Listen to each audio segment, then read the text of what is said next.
Krampus for Christmas. A Creepy Christmas Tale, Act 1, The Letter. A brittle wind swept through the cracks in the old council flat, creeping along the walls and chilling the air inside.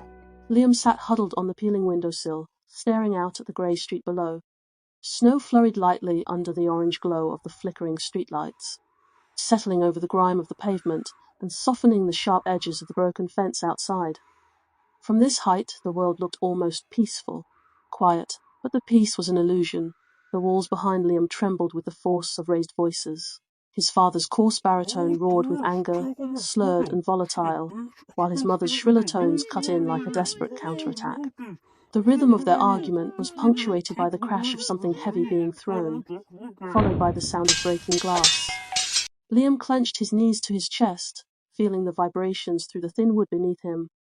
It wasn't fear that filled him, not anymore. Fear had long ago given way to numbness.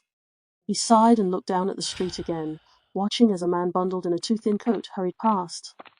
His hands were stuffed deep into his pockets, his face turned away from the biting wind. A faint plume of breath trailed behind him like a ghost. Liam liked to watch people.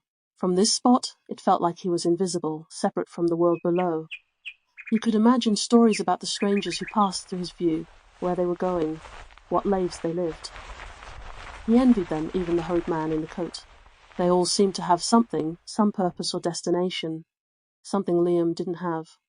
A sharp bang behind him broke his thoughts, and he flinched instinctively, the sudden noise jerking him from his reverie. "Stupid cow!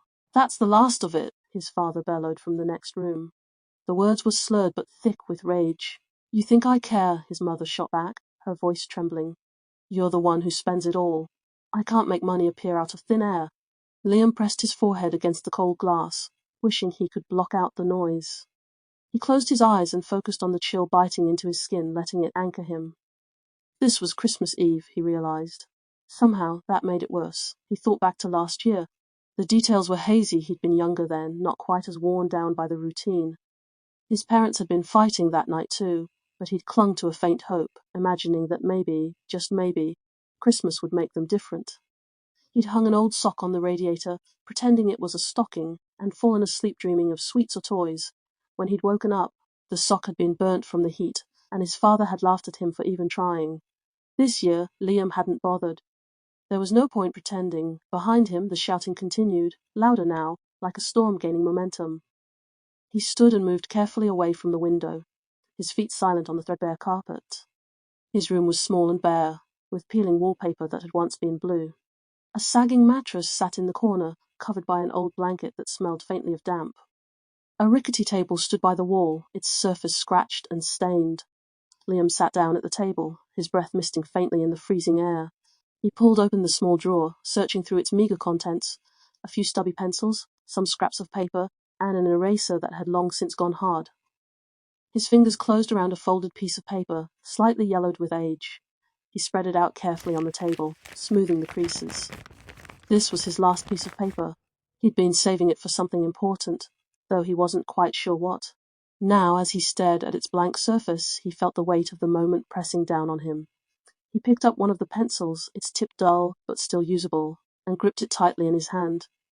His fingers were cold and stiff, but he forced them to move, forming the first jagged letter on the page. Dear. He paused, staring at the word. Who was he writing to? When he was younger, he'd written letters to Santa Claus. He remembered the careful block letters he'd scrawled on bits of paper, asking for simple things, sweets, a toy car, a new coat.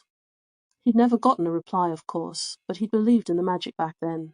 He'd believed that if he wished hard enough, someone would hear him. Now the idea of writing to Santa felt laughable. Magic didn't exist, wishes didn't come true, but maybe there was someone else. A name rose unbidden in his mind, something he'd overheard once in a story.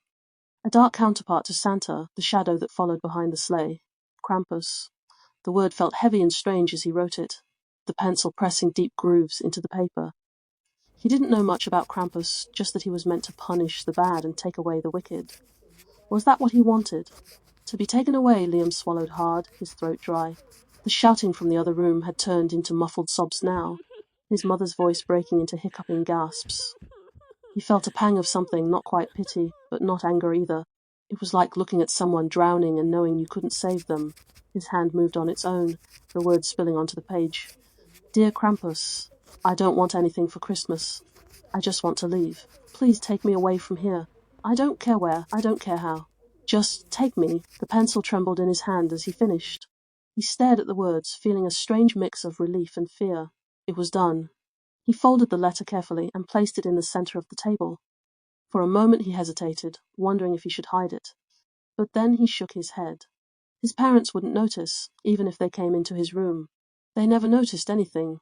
Liam climbed into bed, pulling the blanket up to his chin. The sounds from the other room had quieted now, replaced by the low hum of the radiator and the occasional creak of the building settling in the cold. He closed his eyes and tried to focus on the stillness, on the faint light of the street lamp filtering through the window. His heart was heavy, but for the first time in a long time, he felt the faintest flicker of hope. Maybe someone would hear him, maybe someone would come.